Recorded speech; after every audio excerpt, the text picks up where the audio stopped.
नमस्कार दर्शक बंधु द उत्कल न्यूज को स्वागत। दर्शक बंधु पर करदेला परिवार मनीष पणिया देखाइले उपजिलापाल महोदय। दर्शक बंधु एभली एक हृदय विदारक दृश्य देखा मिली भंजनगर में।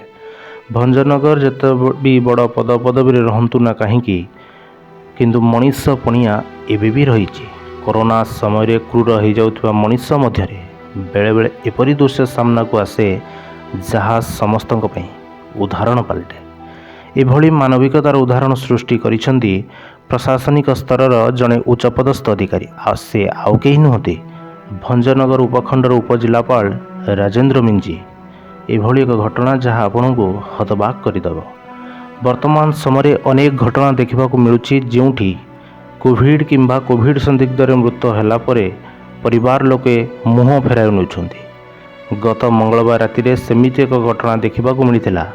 भंजनगर स्थित उत्सर्गीकृत कोविड केयर सेंटर बा DCHC रे भंजनगर लंडेई साही बासिंदा कालीचरण साहू बयस 65 वर्ष कोविड संदिग्ध मृत्यु पर परिवार लोके जथा स्त्री झील बोहू शव नेबाकू मना कर देथिले। शव पड़ी रहिबा खबर उपजिलापाल पाखरे पहुंचवा पर निजे उपजिलापाल राजेंद्र एवं उपखंड सूचना और लोकसंपर्क अधिकारी फकीर मोहन माझी, उपजिलापाल कार्यालय वरिष्ठ राजस्व सहायक विश्वजीत सेठी, फकीर मोहन स्वाई, कनिष्ठ राजस्व सहायक बलराम जानी, चतुर्थ श्रेणी कर्मचारी सुरेंद्र सेठी मिलित भावे उपजिलापाल सहित शव उठाइबा सह सहर रे शेष भाग में श्मशान रात्र प्राय 12:30 समय शव सत्कार करी मानविकतार परिचय देइछंती उपजिलापाल एवं समस्त अधिकारी वृंद।